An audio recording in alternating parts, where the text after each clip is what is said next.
हाग्रा बिफाननि सिलाय लानानै बे खेबाव पस्ट होबाय दावबायारिया। फारुक आहमेदा ससियेल मिडियायाव होबाय सावगारि।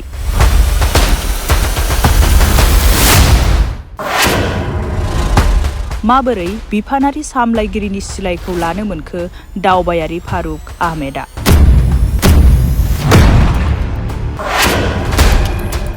बे समाव बिफानारि हाग्रा बिफाना मा राहा लायो बेसो जागोन नोजोर होनो गोनां।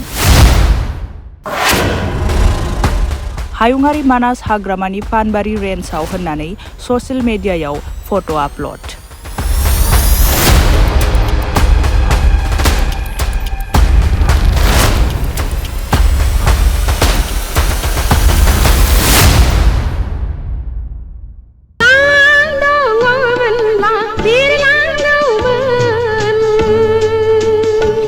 बर'नि गिबिसिन आबुं बर' सावथुन आलायारन सावथुनखौ नायनो हांखुर जानानै थानाय रायजो राजाफोरनि थाखाय गोजोनथाव खौरां।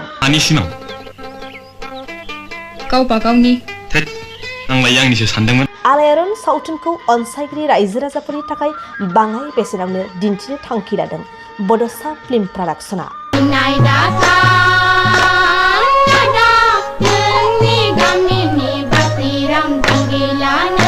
रायजो राजाफोरनि खाबुनि थाखाय क्रिसमास आरो इंराजि गोदान बोसोरजों लोब्बा लाखिनानै गोदान बोसोर 2024 इं मायथाइनि 2 जानुवारिनिफ्राय 20 जानुवारिनि गेजेराव बड'सा फिल्म प्रडाक्शना आलायारन सावथुनखौ बाङाय बेसेनाव रायजो राजाफोरनो दिन्थिनो थाखाय आखायाव लादों।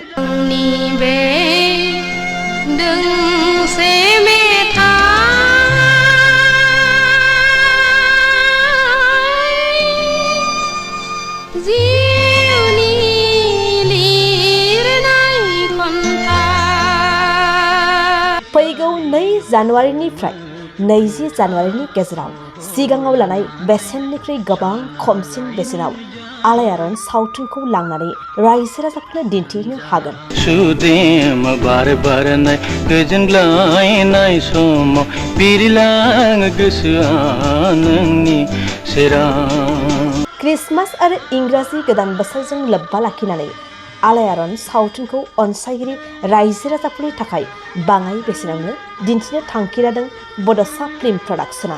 कुन्जेनि खैसाराव नोंथाङा गासनबाय, नोंथाङा गावनि खाफालखौ जाबाय। हाखौ लामारनो नाजायोब्ला बाथ्राया गाहाम जानाय नङालै। बेनिखायनो दासिमबो जुदि नोंथांमोनहा आलायारन सावथुनखौ नुवाखैब्ला थाबैनो जगाजग खालामदो आरो बाङाय बेसेनावनो लांनानै आलायारन सावथुनखौ नायनो गोसो जानानै थानाय रायजो राजाफोरनो दिन्थिहैदो। नों खालि आंनो 500 रांल' हर, हाया फाक्का।